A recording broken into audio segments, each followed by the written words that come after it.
are the forces going? When? How far?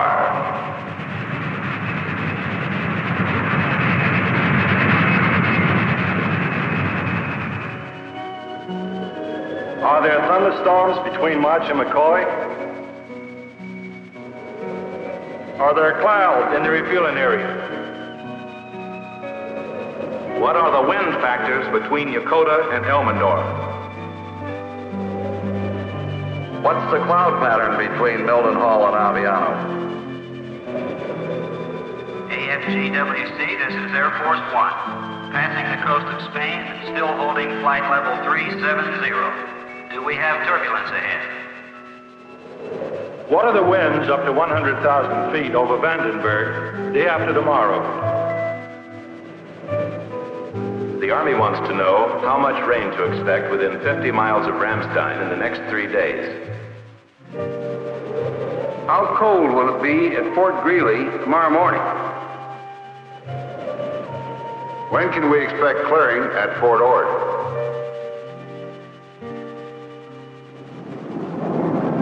Whenever and wherever our military forces move, the decision makers need instant information on the world's weather.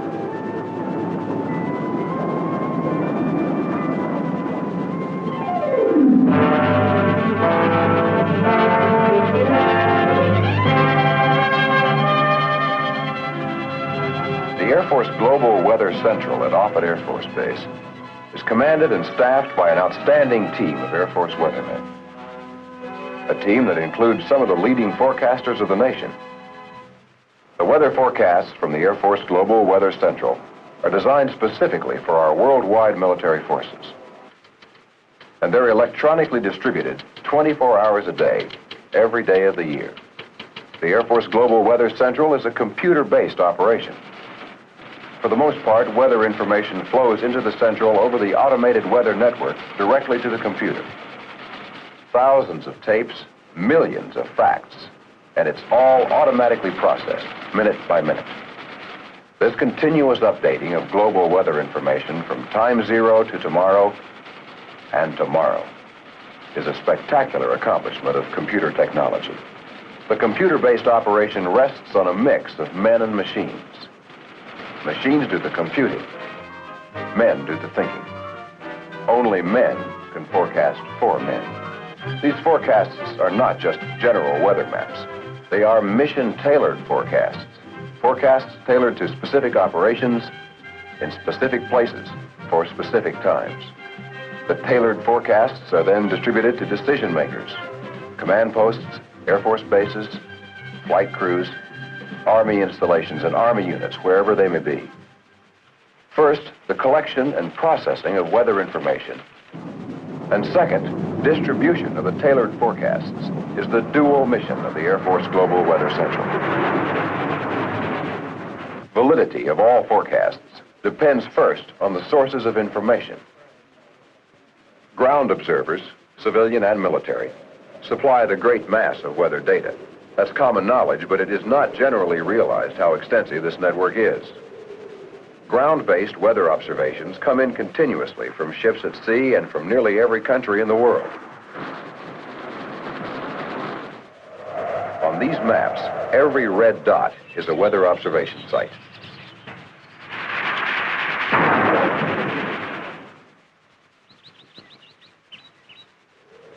This is the only scientific information all nations of the world share freely.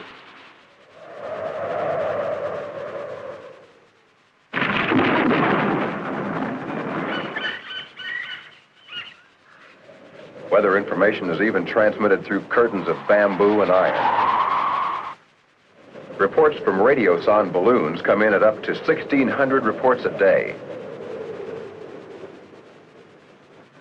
And thousands of weather reports a day come in from civilian and military aircraft. This mass of data flashes into the Air Force Global Weather Central through weather communication terminals by way of Carswell Air Force Base. In regions where information on upper air currents is difficult to gather, reconnaissance aircraft of the Air Weather Service provide additional and detailed data. All all information coming in on the high-speed communication lines of the automated weather net of the Department of Defense is automatically decoded, checked, and stored in computers. Information from meteorological satellites in polar orbit at about 850 miles up comes directly to the Central. When analog signals from those satellites have been transferred into digital form, the satellite weather pictures supplement the conventional data in the computers. In addition to digital data for computer analysis and forecast, cloud pictures are produced for immediate use by forecasters. Produced in any desired scale, in Mercator or polar stereographic projections. An increasing amount of space environmental data are also being added to the database. These can have a direct bearing on communications, satellite systems, and experimental projects. The validity of weather forecasts does not, of course, depend solely on the collection of data. It also depends on the processing of that data. But how can the millions of facts be correlated minute by minute, hour by hour? The computers analyze and forecast winds, temperature, humidity, and pressures in 15 different levels from the surface up to 100,000 feet around the Earth.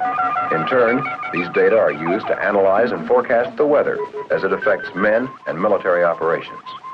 A three-dimensional analysis and forecast of cloud patterns is only one example of how this works. This forecast begins with what meteorologists call existing conditions. Existing conditions are constantly updated by all available information as it is received. A ground observer reports a low cloud base from his particular site. Another observer reports scattered middle clouds. Instantly, the cloud data are adjusted by the computer to reflect this information. In the same way, the computer adjusts altitude of cloud tops to reflect an aircraft report or a ground radar report.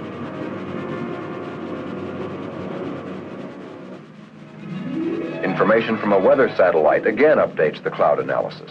And finally, within a few minutes, this provides a detailed cloud analysis in the database that becomes a starting point for cloud forecasts. The cloud forecast is further modified in the database by information on temperature, vertical motion, and humidity. Transient cloud systems are formed, dissolved, and moved by forecast winds, moisture, and vertical motion information in the computers. The movements of local cloud patterns are forecast by information already in the database on surface winds, heating, and terrain.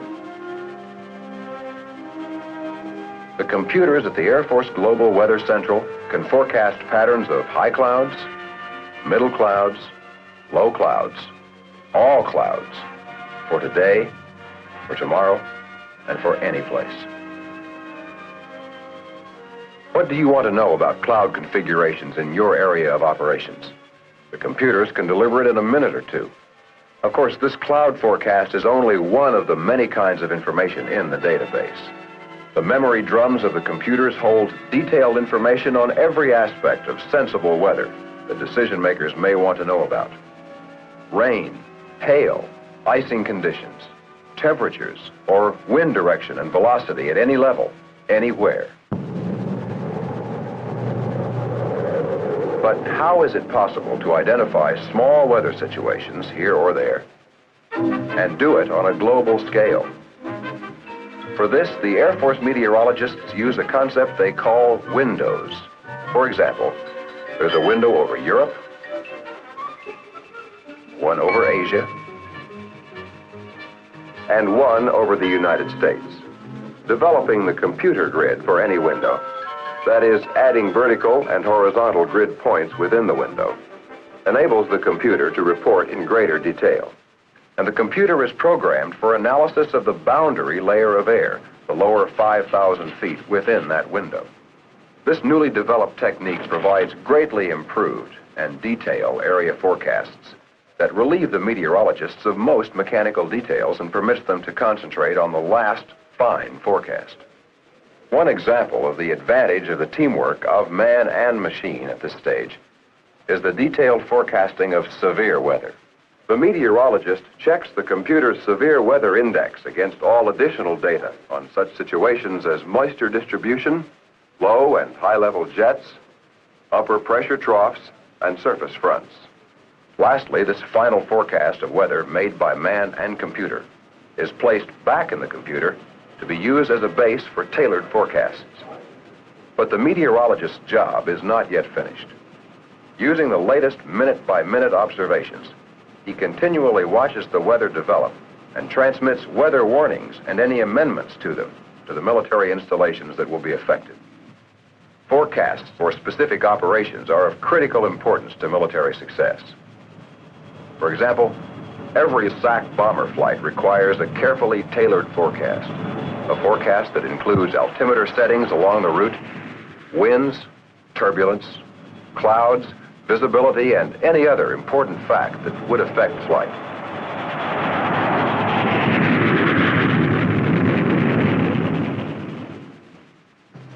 Every airlift mission, every flight path flown in the Military Airlift Command is flown along a computer flight plan produced by the Weather Central. Plans that include flight profile and altitudes, wind direction and speeds, true airspeed, ground speed, time en route, distance from takeoff and distance to touchdown, true course, magnetic heading, and any other factor required for flight scheduling.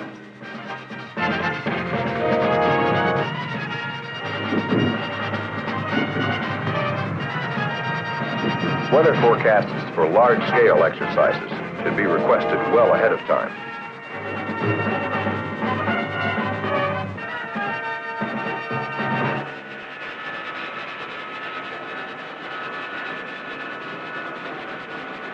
But for standard operations in any Air Force command, ask today for the tailored forecast you need tomorrow and state when you need it. That's when you'll get it. Tailored forecasts enable Air Force meteorologists to say, Tell us where you are, where you're going, and we'll fly your aircraft through the database.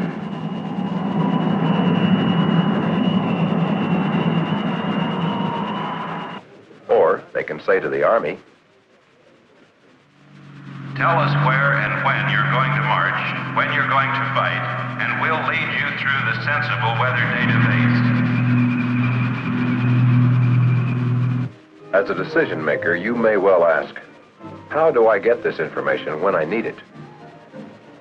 The answer is, of course, through your staff meteorologist or weather officer. Give him all the factors of time, space, and mission. He has the key to the weather information you need, and he has the authority to call on the Air Force Global Weather Central. Use him. Hundreds of our military missions a day are operating with weather information tailored to each mission, to your point in time, in space, and on the Earth, by the Air Force Global Weather Central of the Air Weather Service.